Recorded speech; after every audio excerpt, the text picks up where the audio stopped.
my game here isn't just to sell you something. I want to get customers that last, that we can go back with, that I know in the future, if I have updates coming for my products, that I can come back to you that might be of interest. Welcome to the Making Sales Social podcast, featuring the top voices in sales, marketing, and business. Join Bryn Tillman and me, Bob Woods, as we each bring you the best tips and strategies our guests are teaching their clients, so you can leverage them for your own virtual and social selling. Enjoy the show. Welcome back to Making Sales Social. Beyond excited to have Kelly Lichtenberger here today. She is the Vice President of Sales at Hi Bob and is the author of Prospect Like a Girl. I am so excited about this book. She's also an award-winning sales leader with over 25 years experience. She doesn't look it, but she's got it. As a 5-time AAISP Most Influential Sales Professional Award winner, Kelly is renowned for her building and transforming high-performing sales teams. Her expertise in scaling inside sales operations, driving revenue growth, and creating exceptional customer experience has established her as a leading voice in the industry. Today, I'm excited to explore her insights and strategies as they align with sales trends shaping 2025. Kelly, welcome to the show. I am so honored and so excited to be here. I just love what you've been doing. So to be here is an honor for me. Thank you so much for having me. Oh my gosh, I'm beyond thrilled. So I love that we're both excited to be here. That's a big win. Before I jump into your genius, we ask all of our guests one question, which is, what does making sales social mean to you? Well, it's interesting. Throughout my career, the answer would be different. Today in sales current environment, part of why I wrote the book that I did is, for me, it's emotional intelligence. So making sales social is that piece of getting back to actually having live conversations and connecting on a level that is human and not just through AI or through email. It's actually getting to know people for who they are. So that actually leads exactly into my first question, which you didn't even know, but it's exactly this, which is, with the rise of AI tools, how do you see personalization balancing with automation in 2025? So there's a lot of exciting things that are happening, and I love what's happening around AI. But what we can't forget is it's great for data sets. It's great for quick learning, to find out about a whole industry or a title of a person within minutes, when before it might have taken you hours to research. So for me, the AI piece is really to have the knowledge you need to start a conversation, but from there it needs to go with actually active listening, getting involved with, what is the other person saying? We're so connected to our phones and things, to actually even have a thought for a minute to really be present with someone is really difficult. So that's what I'm looking to do, is say, how can I use AI as a tool to get to know more about a general topic, but then really take it to learn from the person directly about what interests them. So I love that. I'm just going to go one deeper. What tools are you helping salespeople leverage to do that research beforehand? And then how do you bridge that into the conversation? You got it. So I think even, your Geminis, your ChatGPTs, your general, AI tools out there, you can go ahead and just plug in a real simple, in 2025, what are CFOs going to be most interested in the insurance industry?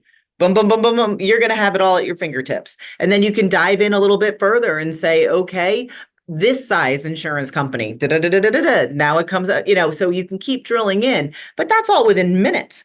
So I work with my teams even saying 3 facts in 3 minutes and then get going, because no matter what, you could research everything to pieces. And then somebody asks you one question that had nothing to do with your research, and now you're thrown off anyway. So that's why it's important to just have some knowledge about things that you're talking to people about, but get to know them, get to know what is of interest to them personally, because outside their companies, outside of the role that they have within these companies, they have their own mindset of what they're looking for that's going to make them successful. And people at the end of the day need to make sure that they're checking the boxes too within their companies on a personal level to make sure that, they're doing what's needed. Oh, I love that. I think that's awesome. It's I love that you're keeping the human in this, but you're saying take advantage of the AI. And Absolutely. so tell me a little bit of the mistakes that you're seeing these sales folks make in using AI or relying too heavily on that. And then what are the trends of how they'll be using it moving forward in 2025? So those that aren't using AI at their fingertips for assistance with an email, how to address a certain level, again, having at the ready a card that says in 2025, these are the top three things that a CFO cares about. So when you're going in saying, I've heard these top three things might be on your mind. Does that affect you? Will it affect you? Does it affect your company? And then putting it at a personal level. Perfect. But the emails, the looking at things as easy as even, is this subject line something that could work on this? And it sounds so simple, but that's what AI is so great to be able to assist with really quickly. And no longer is there any excuse for having emails that end up having like a grammar or an issue with spelling, or oh my goodness, those are the things I really say. There's really no excuse for that now. But having said that, I will say what then happens is the next mistake is we rely on whatever AI spits out for the email, that we keep it there and we don't personalize it and go in and really inspect it to say what we're looking at. But all of the tools that I have, from call recordings, they all have an AI capability now where I can even go in and find out what were the top three things throughout this call that I should pinpoint as a follow-up when I'm writing the email or for my next. It's all right there. So you don't have to take all your notes and go back and listen and spend an hour on what was just said. It's right there at your ready. That is absolutely the game changer. I have my note taker in every single meeting, and I don't take notes anymore because I don't need to. Every word is captured and it will summarize it for me. But what I really, really love is I'm way more attentive to the conversation because I'm not Absolutely. worried about capturing things. I'm really worried about understanding things. And, it's that shift I think is absolutely foundational. So thank you for Agreed. that. Yeah. So buyer behavior is shifting now too. So what are you observing in how, the trends and where buyers are moving in 2025? So I think it's really important that it keeps going up, the percentage that what the buyer has for information and data before they ever even call you. Yeah.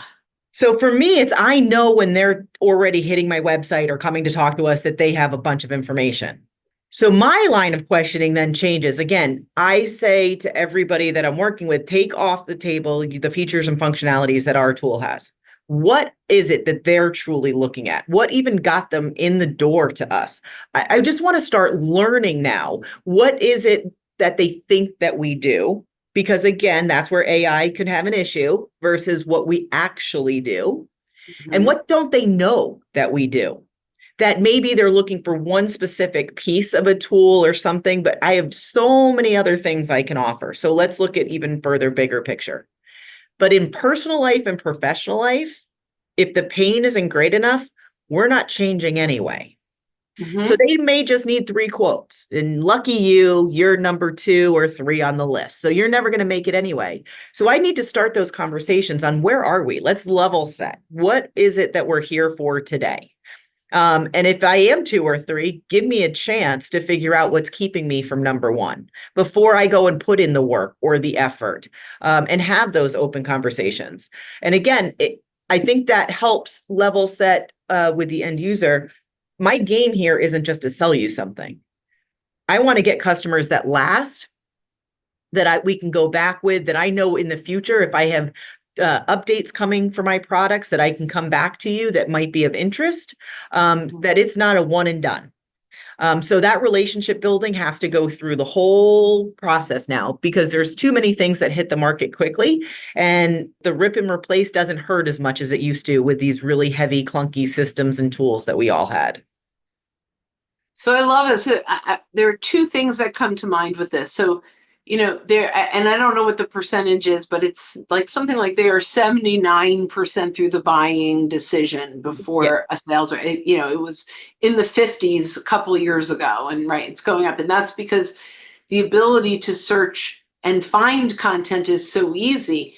The second piece I just want to say is I got my first client through someone who went to ChatGPT and put in best sales navigator trainers. And I was on the top 10 list. I don't know how there I you got go. there. I don't know how they thought I'm there, right? And so they went to all of the profiles of the people, and I was one of three people, and then I got the gig, right? They didn't go to Google. Amazing. So SEO and Google search is changing. The way Dramatically. people find you is changing. So a lot of what you're talking about, that they're learning before they even talk to you means you've got to have content out there for them to learn from. Correct. So that's a big shift, moving, I think, from marketing departments that do feature function. I know you're sales, but the Yeah. marketing supports the salespeople, right?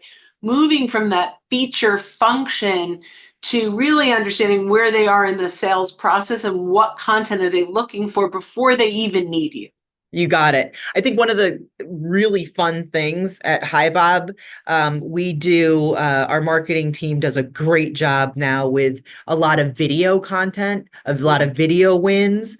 So again, it's about meeting people where they're at. So not just telling them in words about a win, but showing them. So we recently had a soccer team that we won. So that was exciting. So we were able to put video up that they were even, all saying hi to Bob. So makes it fun. So you have to do things a lot different. So again, it's not just all the heavy white papers and just again, having to push out this feature functionality. It's really using the ability to show people, to have them talk about what was interested them, and meet people at places like you just said. Where are they looking for information? Because that has changed. Where's ad placement? What are the top things that people respond to? I even know, coming back to sales now, everybody's email box is full. I don't want just the general email again. You have to be different. So that's even where video, I bring that up a lot because if I can see it, I'll watch it really quick. This world is, I can remember back when TVs, I in past career video conferencing and standard definition. We didn't even have standard definition on our television sets. So at that point, you didn't even want to do video anymore where it was standard definition. You have to meet people where they're at. That's the technology I got used to. So quickly, the company that I was at, which was the first video conferencing to do high definition, we were winning, even though we were brand new to the game, because people could look at it and clearly see what they were used to on their own TVs. It's the same thing. How do I get my data? How do I get when I'm outside of work, how do I gather knowledge? And a lot of times now it's quick images, quick videos. The world is TikTok crazy, so that's what you want to see, quick impulses and things that you can gather the information at your fingertips. So I love that. And this kind of leads into my next question really around value-driven prospecting, right? So are there any emerging tools or techniques that you see coming in 2025 that will help salespeople really be more value-centric, value-driven in their prospecting? Yeah, well, here's the big one for me, I will tell you. I am a big believer in the phone call, and there are so many people who want to say it's dead, the cold call is dead, and they keep saying it, and I love it, and I hope they keep saying it because it gets me through the door. And the reason I think people say it is because it's a skill set that you have to learn. It's not one that somebody's born with. And because when they're uncomfortable with something, it's just so much easier to say it doesn't work. So then we move on. They haven't tried it. But the reason I love the phone call beyond all of those is because, again, really quickly, I can get to asking a few questions to get into learning what somebody might be interested. So before I send them a bunch of stuff that they're never going to look at, they know my name and they know why I'm sending it. So I think tools like we just implemented Orem here. Getting out to more people at different times, really understanding, people are not even working all the time from the office. So then again, it became harder.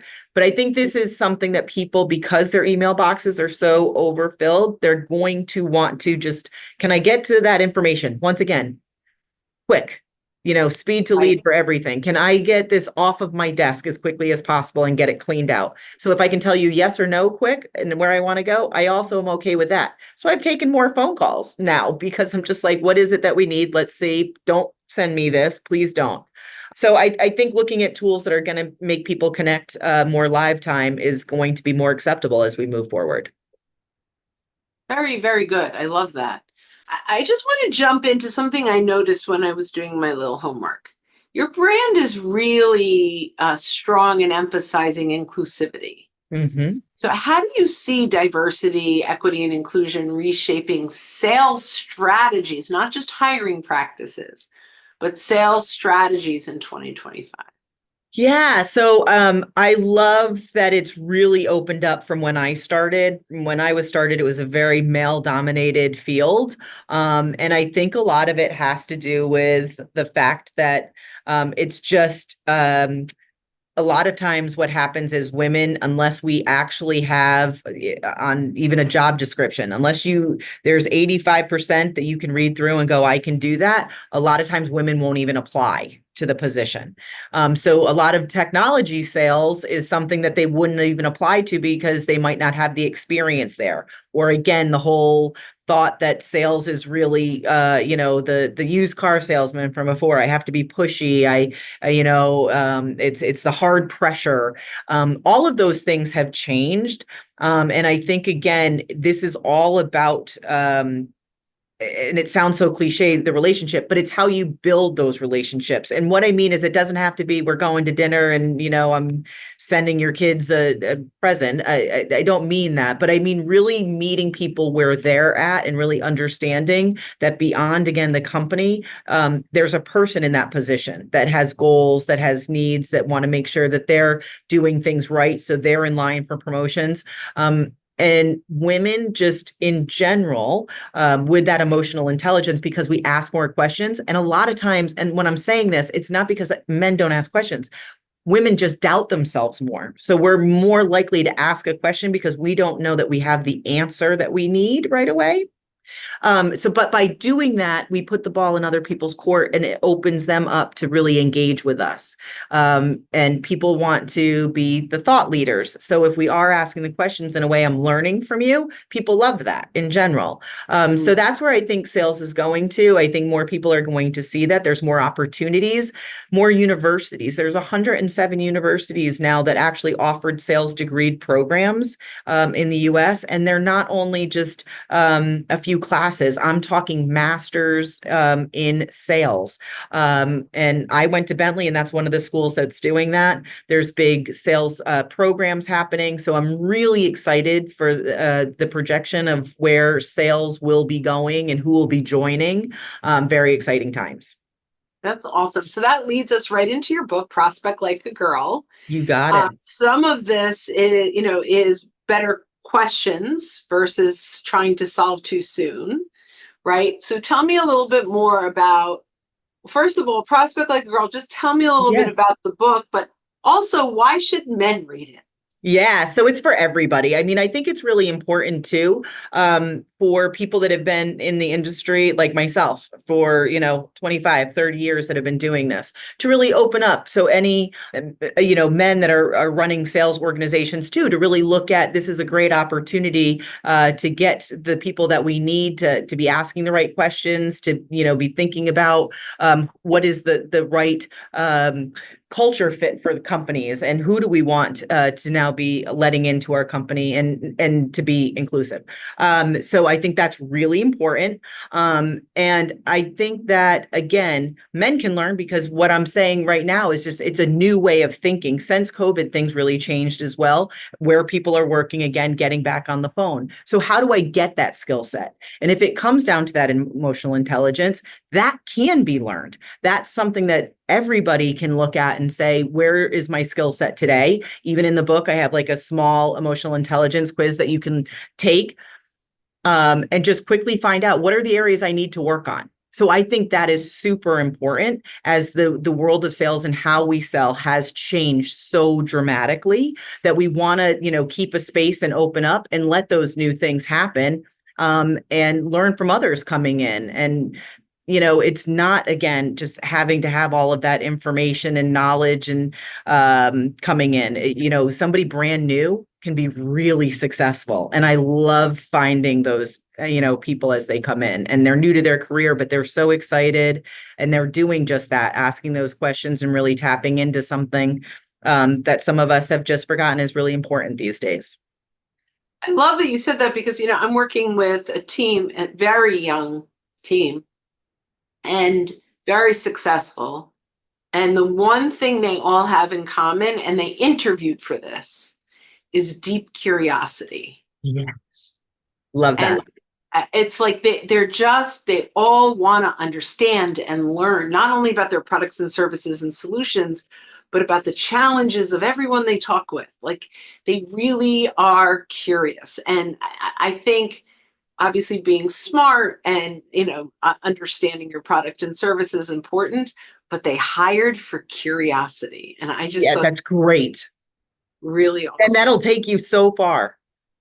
Yeah. So and I love working with them. They're just awesome. And they all show up on camera. Oh, it's great, isn't it? Because this is all they've had. Yeah, so it's great. Well, yeah, but so many salespeople are off camera because they're doing they're doing, But the curious people want to learn, so it's really fun. Fantastic. So I loved this, and I could talk to you all day. Yes, but as we wrap this up, is there any question that I should have asked you that I didn't? Yes, I would say, if you're not where you, if you were talking to a salesperson that's not meeting their goals today, what could they do to gain some of these skills we talked about today? And I would say that curiosity that we just talked about, be curious, tap into the emotional intelligence. Again, as AI, it's that one piece that will really separate you. So go find out where you are as far as your emotional intelligence. And through that, where could you get more skilled to maybe you're not doing the active listening that you thought, or maybe you're not being as curious as you should be. And then, change up what you're doing a little bit. Just those few things could be all that you need to all of a sudden be at the top of the leaderboard. Oh, I love that. So how can people get in touch with you? So a couple ways. They can get me at kelly.lichtenberger@highbob.io. Or I have a Prospect Like a Girl website. The book's on Amazon. But yeah, prospectlikeagirl.com or at highbob. And I would love to talk to anybody that has additional questions. I love this. Thank you so much for your insights. Thank you. Oh my gosh, really some real mic drop moments today. So I appreciate that. And for all our listeners, when you're out and about, don't forget to make your sales social. Don't miss an episode. Visit socialsaleslink.com/podcast. Leave a review down below. Tell us what you think, what you learned, and what you want to hear from us next. Register for free resources at linkedinlibrary.com. You can also listen to us on Apple Podcasts, Spotify, and Google Play. Visit our website, socialsaleslink.com, for more information.